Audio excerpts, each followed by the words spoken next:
What's up, folks? How's it going? This is Watch. Hope you guys are all doing well. So we've been doing some testing and playing around with the new 5th generation iPad mini for 2019. Internally, it's exactly the same as the new generation iPad Air. It's just in a smaller 7.9-inch screen form factor, which is definitely going to be a little bit more portable. Now, what I'm interested in is seeing how it compares against other miniature popular tablets out there, namely the Amazon Fire HD 8-inch version, which came out late 2018. It cost only a fraction of the price, about $80 compared to the $399 starting price of the new generation mini. And what we're going to do is basically give you guys a breakdown in terms of what you get with the iPad and what you get with a more budget-friendly miniature tablet. First things first, in terms of design and form factor, you can see that the iPad mini is not as tall as the Amazon Fire HD 8, but it is a little bit wider. It's much thinner at around 6.1 millimeters versus 9.7 millimeters, also quite a bit lighter at around 300 grams versus about 363 grams on the Fire HD 8. Now, when it comes to the fit and finish and build materials, the Mini is equipped with a unibody aluminum grade chassis, which definitely feels really nice in the hand. Now, even though the Amazon Fire tablet is made up primarily cheaper grade plastics, I do like the fact that it has a non-slip rubberized finish at the back, making operating with one hand a lot easier and less likely to slip out of your hand, unlike the iPad mini, which has a slick aluminum surface at the back. Now, as you can see, the displays themselves in terms of actual size are very similar, 7.9 versus 8-inch, but there's a huge difference in terms of resolution and overall quality of the display. Certainly, the iPad has everything going for it. It has a much higher native resolution, a higher pixel density count of about 324 versus about 189 on the Amazon tablet, as well as a much better color accuracy. It's brighter and has better viewing angles in pretty much all direction and vantage points. Although from a pure utilitarian standpoint, the Amazon Fire tablet has a passable display, but definitely not something you would expect to see on a device made in 2018, 2019, and going further, versus the Mini definitely has a more modern display by most standards. Now, another huge difference is the internal specifications. We're using the Apple A12 Bionic 6-core processor on the Mini, the same as the bigger iPad Air, which also comes equipped with 4-core graphics and about 3 gigabytes of RAM, and you have 64 to 256 gigabytes in terms of internal storage capacity. The Amazon Fire HD has a very underpowered quad-core processor, clocking about 1.3 gigahertz, and it has about 1.5 gigabytes of RAM, and the storage options are 16 and 32 gigabytes. Thankfully, you do have a micro SD expansion slot located on the tablet, so you can easily upgrade that yourself, which is nice. Now, from a user experience standpoint, one of the biggest problems I had with the Amazon Fire HD 8 is the fact that it's very sluggish in its operation. It's using an Android 7 base currently, and then they have an Amazon Fire OS 6 skin on top of that. So there's definitely a lot of bloatware. It's essentially designed to get you to buy more Amazon products, whether that's streaming video on their Amazon Prime service or purchasing items on their gigantic e-commerce website.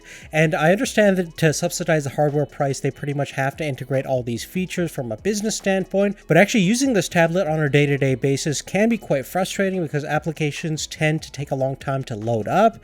Even web searches can be quite frustrating due to the hardware limitations, and the overall speed and fluidness of the OS and user UI is definitely lacking, definitely not as slick as what you're going to counter with higher end Android tablets and indeed with iOS tablets like the iPad mini over here. Now, just to demonstrate on how big of a performance gap there is between the Apple A12 Bionic and the processor that we have in the Amazon Fire HD 8, looking at the Geekbench result over here, we're getting basically a fraction of the score on the multi-core and single-core performance on the Amazon Fire HD. You're looking at only around 621 points on the single-core score and about 1,600 points or so on the multi-core performance, and we're looking at over 4,800 points on just the single core performance on the A12 Bionic and over 11,000 points on the multi-core performance. So the A12 Bionic is up there with some of the best performing tablets on the market right now, even though it's super compact,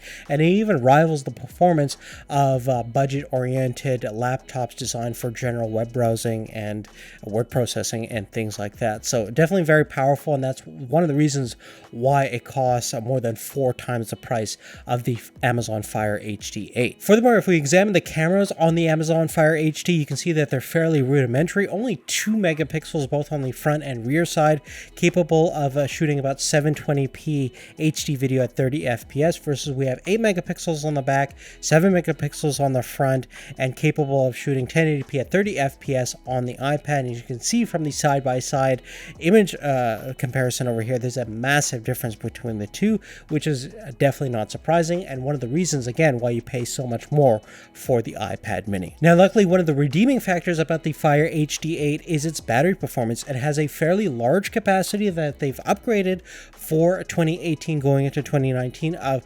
4750 milliamp hours, giving you a rough estimate of about 10 hours of usage according to Amazon. And according to Apple, the 2019 5th gen iPad mini will also give you about 10 hours of usage based on its 5124 milliamp hour battery. Based on our user experience, I average around 8 hours of real world usage on the Amazon Fire HD 8 versus I got anywhere between 9 to 11 hours on the iPad mini 5th generation, which is good to see. So sometimes Apple actually under promises their battery performance, which is the case for the mini based on our experience. But the awesome thing is, if you're buying a small tablet to fly with you on long journeys, or just something for kids to play videos on, this is definitely an excellent solution from Amazon, and certainly you can't beat the price at around $80 compared to spending over $400 for the mini. Certainly from a price perspective, you could almost buy 5 of the Amazon Fire HD 8s compared to 1 of the minis.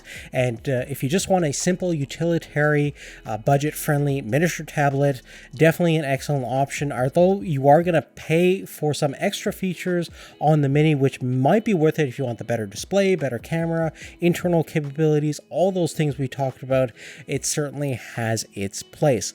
But besides that, guys, that's really it. Definitely love to hear your thoughts, and I definitely want to hear your recommendation on what other miniature tablets that are out there right now that are good competitors for the iPad mini. I know Huawei has some stuff out there, Xiaomi, and a couple of other brands and manufacturers, but again, love to hear your thoughts.